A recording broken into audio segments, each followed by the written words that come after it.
Puis je l'ai dit sur ce plateau, c'était il y a quelques jours. On dit que tout dépend de Paris, mais je suis comme Guillaume, ça va dépendre aussi de Dortmund, parce qu'ils sont plus forts qu'à l'époque où ils étaient en poule, parce qu'il y a Sancho, parce que c'est une équipe quand même, moi je me souviens, alors ça remonte un peu, mais quand ils gagnent la Coupe d'Europe des clubs champions, ils sont outsiders aussi contre Manchester United, et à Old Trafford, les 10 minutes, le quart d'heure de Manchester est de folie, mais après, ils se font piéger parce qu'ils ne marquent pas à ce moment-là. Et Dortmund est très bon. Et en finale contre la Juve est archi favorite et c'est machin. Et c'est des joueurs, heureusement qu'ils ont baissé de pied en deuxième mi-temps, parce que sinon tu t'en sortais pas. Et c'est eux qui ont la balle de 2-0 avant la balle de 1-1, quoi, si tu veux. Donc je veux dire par là que l'adversaire, on le minimise un peu dans cette histoire. J'ai l'impression qu'on dit, bon, c'est Mbappé, Dembélé, machin, ça roule, hop là, on roule ma poule. Et peut-être ça va se passer comme ça, on peut le souhaiter, mais si il y a un peu de maladresse, parce que dans le football, ça se joue à ça, tu vois, moi je pense que les 20 premières minutes, si ça bloque, et que tu rates peut-être des occasions un peu faciles, tu vois, je ne sais pas après si elles vont se... Et on a vu à domicile... contre Milan, c'était quand même dur. Contre Newcastle, c'était l'enfer. Ça l'idée quand même. Ce week-end, j'ai vu 1 heure de leur match contre Augsbourg. Oui. C'était très bon. Augsbourg. Ils avaient fait tourner. Ils avaient fait tourner. Oui, bien sûr. Très bon, en confiance. Oui. Et vraiment, c'est une machine. C'est pas du tout comme on les avait vus avant le match de championnat qu'ils avaient fait avant. Exactement. Et après, c'était Leipzig, bravo. Ouais. Et aussi que c'est un club qui a une culture de la Ligue des Champions, et tu en revenais, que n'a pas Paris. Et ils savent appréhender, gérer. Maintenant. Oui. Dortmund, pour moi, a une culture de la Ligue des Champions plus forte que celle de Paris Saint-Germain. C'est quand même une équipe qui la joue tous les ans, qui a été en finale il n'y a pas longtemps. Oui, mais qui se prend des on est d'accord, mais c'est-à-dire que le sens de la question, quand même, au bout du compte, parce que...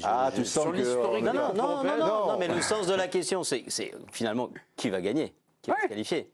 Bah oui, c'est quand même ça l'idée. Est-ce suffisant pour aller en finale? Ce soir, je n'ai pas de certitude. Je donne un petit avantage au PSG. Moi aussi. Mais pas mais c'est pas la question. Non, mais c'est tout ne dépend pas de Paris. Tout ne dépend pas de Paris. Voilà. Bon, voilà.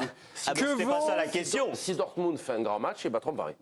Que vaut ce 1-0 Que vaut ce 1-0 Que vaut ce 1-0 du match aller pour Opta, notre partenaire spécialisé dans les statistiques? Paris est désormais en ballottage défavorable pour rallier la finale à Wembley le 1er juin.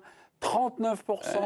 Voilà les faveurs en faveur de Paris, les augures en faveur de Paris. Parce que sinon... Et 61% c'est une bonne observation. Est-ce que ces stats-là, elles prennent en compte depuis qu'il n'y a plus la règle du but à l'extérieur ou pas? Parce que sinon, ça ne vaut rien, tes stats-là. Alors, pardonnez-moi, la stat Opta m'a été donnée comme ça, sans aucune justification. Mais il faut toujours sourcer. Parce qu'après, si Opta, si c'est depuis l'abandon de la règle 2021-2022, voilà, et sur les 4 derniers précédents, oui, tu n'as pas assez de références. Ça pèse pas lourd. C'est vrai que la statistique, elle ne sert absolument à rien. Avant le changement de cette règle, c'est une escroquerie. C'est vrai que en régie, ils avaient réussi à faire la stat, l'habillage, c'est con. J'ai juste ma petite boîte à questions. Est-ce qu'on confond la valeur d'une équipe, c'est-à-dire le Borussia Dortmund, et on va dire et son prestige? Puisque 1-0 face au Real, on ne serait pas là en train de chanter Ramona. 1-0 face à City, voilà. Et là, c'est juste Dortmund. Est-ce qu'on confond la valeur de cette équipe et un peu son prestige, en fait, et finalement, c'est un peu biaisé. Un peu, parce que quand on a vu les tirages avec le haut du tableau et le bas du tableau, et c'est une réalité quand même, tu joues la Real Sociedad, tu joues Dortmund, c'est pas pareil que jouer City, le Bayern ou le Real. Donc ça, c'est ou l'Atlético Madrid. Et ils ont éliminé l'Atlético Madrid. Avec l'Atlético Madrid, tu dirais pas ce 1-0 si sans voler le match. Sans voler le match. Et à l'aller, ils tirent 2 fois sur les poteaux. La synthèse de ce débat, pour se qualifier, il faudra que Paris soit bien meilleur. Voilà, pas meilleur, bien meilleur. Il faudra qu'il soit bien meilleur. Et moi, je pense que le Paris Saint-Germain est capable d'être bien meilleur. Oui. Parce qu'effectivement, ils ont eu la balle du 2-0, le Dortmund, mais le Paris Saint-Germain, en pas montrant grand-chose, et là-dessus, je rejoins Étienne dans l'analyse. Étienne a raison là-dessus. Ils ont 2 poteaux quand même. Oui. À un moment, on a mais c'est la même action. Ça peut tout changer. Il y a un pénalty non sifflé. Tu vois, donc, non, mais il y a un pénalty. Ils n'étaient pas non sifflé.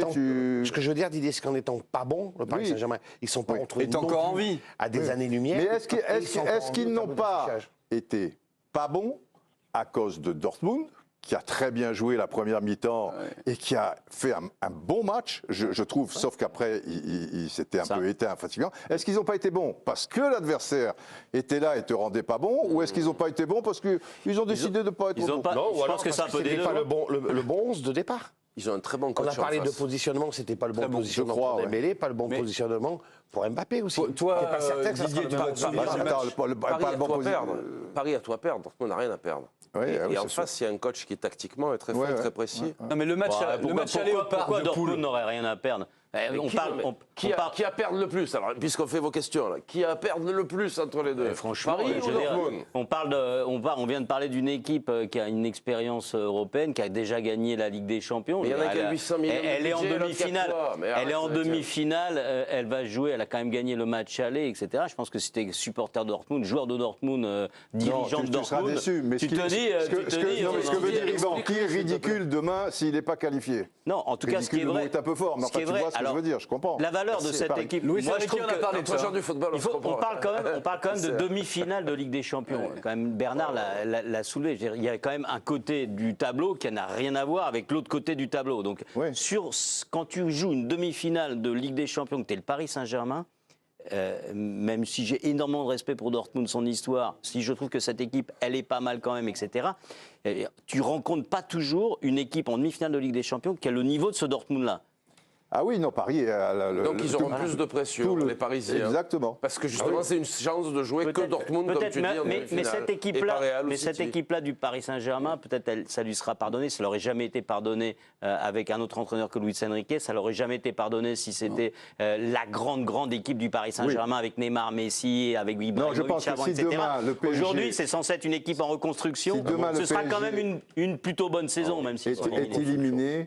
Ça ne sera pas une catastrophe comme la remontada, comme le Bayern ou des choses comme ça. On n'en parlera pas. Ça sera une grosse déception. Reconstruction. Et Dortmund, encore une fois, lors des matchs de poule, au parc, la première période a été très très complexe pour le Paris Saint-Germain, avec zéro frappe cadrée. Et un pénalty bidon. Zéro frappe cadrée. On se fait un petit replay, les amis? Le soir du match aller, 1-0. Comment réagissait, on va dire, comment était l'ambiance sur le plateau de l'équipe du soir? Je demande tout de suite le replay. C'était mercredi dernier. On y va. J'ai jamais vu Hakimi aussi faible. J'ai rarement vu Nuno Mendes aussi faible. J'ai jamais vu Dembélé aussi peu tenté. J'ai rarement vu Mbappé aussi fantomatique. On considère que tu n'as pas été très bon, que tu as même très mauvais en première mi-temps. En deuxième mi-temps, c'est 5 occasions partout. Et qu'à l'arrivée, tu perds 1-0. Il y a un truc dont on est obligé de parler, c'est que c'est une demi-finale aller et il y a le score. C'est-à-dire, on ne se pose même pas la question, est-ce que oui ou non c'est un bon score? Est-ce que oui ou non c'est un bon résultat? Ça va arriver, non? Donc j'arrive pas à être inquiet pour le Parc des Princes parce que si le Paris Saint-Germain était tombé face à une très grande équipe, ils auraient pu être beaucoup plus punis tant ils étaient à l'envers ce soir. Très déçu de ce qui s'est passé parce que moi je pensais qu'il y avait vraiment une classe d'écart entre les deux clubs. Je crois toujours. Je crois encore et je pense que le PSG n'a pas fait le match qu'il fallait parce que ce soir il doit y avoir pour moi entre les deux équipes au moins 2 buts d'écart. Mais il y a des choses. Ça n'empêche pas que dans une semaine ça sera le cas. Mais c'est pas possible que le PSG fasse 2 fois ce match-là. Impossible. Et les gars, les amis, est-ce que c'est si difficile d'admettre que Dortmund ou Paris est moins fort que Dortmund? Il semblerait que mais quelques jours après, tout le problème était de Paris et Dortmund, qu'il soit bon, pas bon, c'est pas le problème. Tout le monde a focalisé sur qu'est-ce qu'a fait Paris et personne sur le match aller a vraiment regardé Dortmund, pas Dortmund.